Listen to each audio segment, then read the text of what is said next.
আমি ডাক্তার শারমিন আলম, উপজেলা স্বাস্থ্য ও পরিবার পরিকল্পনা কর্মকর্তা, শাহজাদপুর, সিরাজগঞ্জ। আশা করি সবাই ভালো আছেন।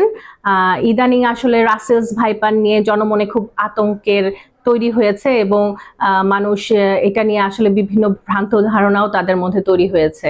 তো সেজন্যই আসলে কিছু কথা আপনাদের উদ্দেশ্যে বলা, যাতে এই আতঙ্ক এবং ভ্রান্ত ধারণাগুলো আপনাদের মন থেকে দূর হয়, আপনারা সচেতন হন এবং কোথায় সঠিক চিকিৎসা পাবেন সেটা সম্পর্কে আপনারা জানতে পারেন।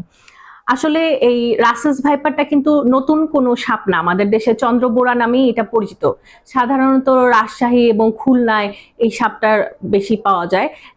বর্তমানে চট্টগ্রাম, বরিশাল, চাঁদপুর, শরীয়তপুর এইসব জায়গাতেও এই সাপের প্রাদুর্ভাব দেখা দিচ্ছে। এই সাপটা আসলে সাধারণত দেখা যায় যে কৃষি ক্ষেতের আশেপাশেই বেশি থাকে, কারণ এই সাপের খাদ্য হচ্ছে ইঁদুর এবং কৃষি ক্ষেতের আশেপাশে কিন্তু ইঁদুর থাকে।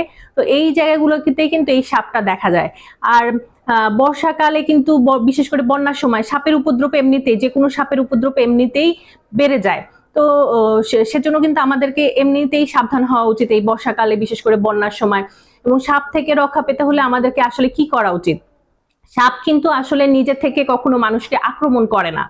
সাপকে যখনই বিরক্ত করা হয় তখনই কিন্তু সাপ আসলে তেড়ে আসে বা ছোবল মারে। তো এই কারণে আমাদেরকে চলাফেরা করার সময়, বিশেষ করে অন্ধকারে চলাফেরা করার সময় আমাদেরকে সাবধান হতে হবে।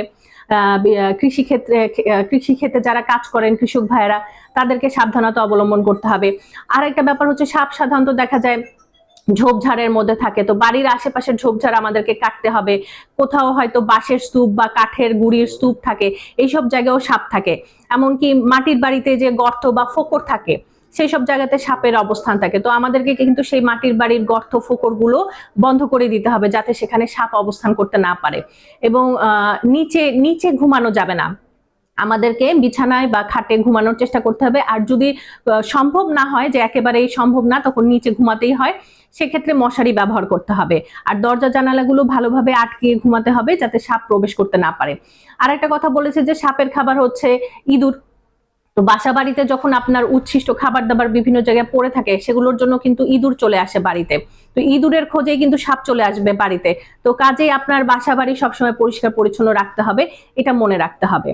আর রাসেলস ভাইপার নিয়ে আতঙ্কটা এই কারণে, কারণ অনেকেই বিভিন্ন ভুল তথ্য ছড়াচ্ছেন যে রাসেলস ভাইপার খুবই বিষধর, ভয়ঙ্কর বিষধর সাপ এবং এর কামড় দিলে 20%-এরও মানুষ বাঁচার সম্ভাবনা থাকে না হয়তো। আসলে গবেষণা করে এবং তথ্য অনুসারে দেখা গিয়েছে যে প্রথম বিষাক্ত যে 30টি সাপ আছে, সেই 30টি সাপের মধ্যে কিন্তু রাসেলস ভাইপারের নাম নেই। এবং রাসেলস ভাইপারে কামড় দেওয়ার পরে সেই ব্যক্তিকে যদি সঠিক সময়ে সঠিক জায়গায় চিকিৎসার জন্য পাঠানো হয়, তাহলে কিন্তু বাঁচার সম্ভাবনা 90%-এরও বেশি। এবং এই সাপে কাটার, যে কোনো সাপে কাটার, আমাদের দেশের যে গোখরো, কেউটে, এই সাপগুলো কিন্তু রাসেলস ভাইপারের চেয়ে আরো বেশি ভয়ঙ্কর।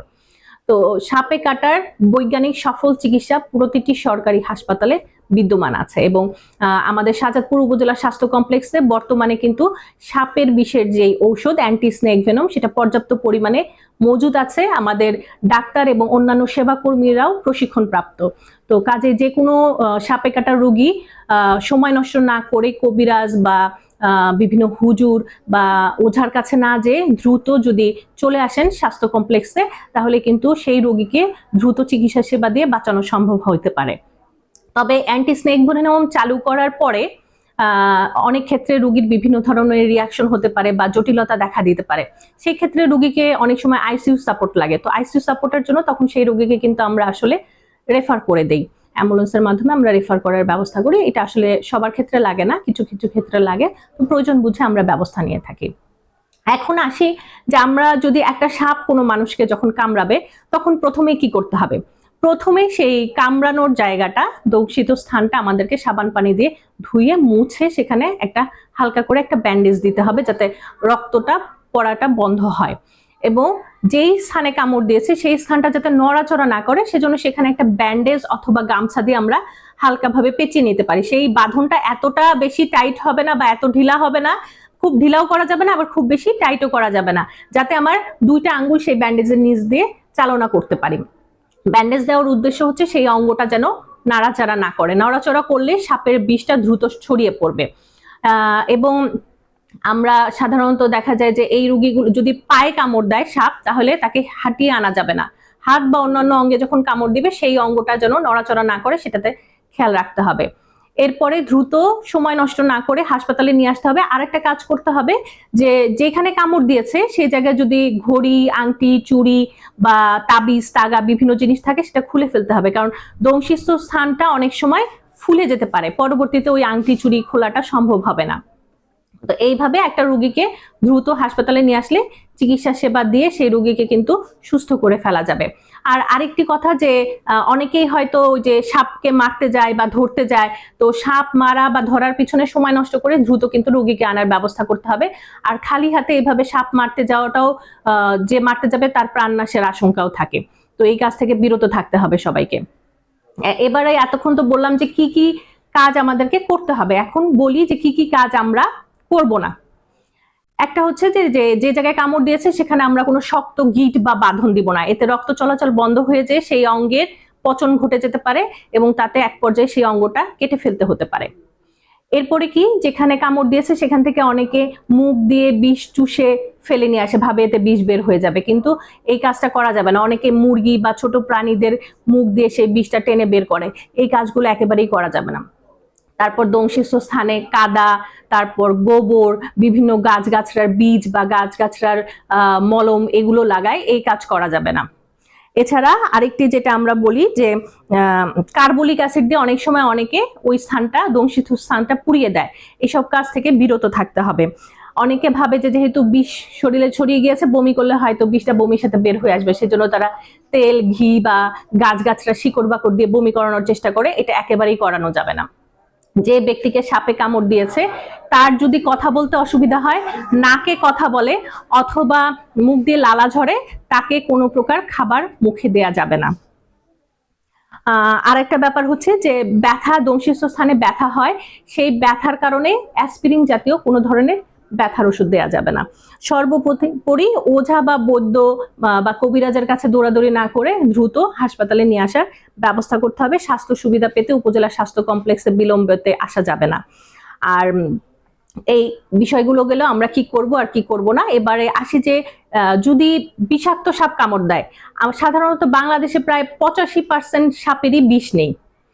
তো একটা রোগীকে যখন সাপে কাটে তখন কিন্তু প্রথমে তাকে আমার আশ্বস্ত করতে হবে, সবার প্রথমের কাজ হচ্ছে তাকে আশ্বস্ত করা, কারণ দেখা যায় হয়তো সাপের বিষে না, ভয়ে আতঙ্কে হার্ট অ্যাটাকে সেই রোগীটার মৃত্যু ঘটে। তো সেজন্য তাকে প্রথমে আশ্বস্ত করতে হবে যে সব সাপের বিষ নেই। আবার বিষধর সাপ কামড় দিলেও কিন্তু সেই বিষটা সম্পূর্ণভাবে সবসময় শরীরে প্রবেশ করতে পারে না। আর বিষধর সাপ কামড় দিলে তার চিকিৎসা বৈজ্ঞানিকভাবে সফল চিকিৎসা আছে, এটা তাকে জানিয়ে তাকে শান্ত এবং আশ্বস্ত করতে হবে। আর একটা হচ্ছে গিয়ে যে আমরা কিভাবে বুঝবো যে বিষাক্ত সাপটাকে কামড় দিয়েছে। একটা হচ্ছে যে দংশিত স্থান ফুলে যাবে, সেখানে জ্বালাপোড়া হতে পারে, সেই জ্বালাপোড়াটা সমস্ত শরীরে ছড়িয়ে যেতে পারে। আমরা ব্রোকেন নেক বলি একটা, যেমন ঘাটটা নেতিয়ে যাবে, তার মুখ দিয়ে লালা ঝরতে পারে, কথা বলতে ঢোক গিলতে অসুবিধা হতে পারে, অনেক সময় নাকে কথা বলা হয়, তারপরে চোখে ঝাপসা দেখা, মাথা ব্যথা, খিঁচুনি হওয়া, বমি ভাব বা বমি হওয়া, এছাড়া হচ্ছে গিয়ে চোখের কোণে দাঁতের মাড়ি, বমির সঙ্গে মলমূত্রের সঙ্গে রক্ত আসতে পারে, এগুলো হচ্ছে গিয়ে বিষাক্ত সাপে কাটার লক্ষণ। এবং এই রোগীগুলোকে যদি আমরা দ্রুত সঠিক জায়গায় এনে চিকিৎসার মধ্যে আওতায় আনতে পারি, তাহলে কিন্তু 90%-এরও বেশি লোকের বেঁচে যাওয়ার সম্ভাবনা থাকে।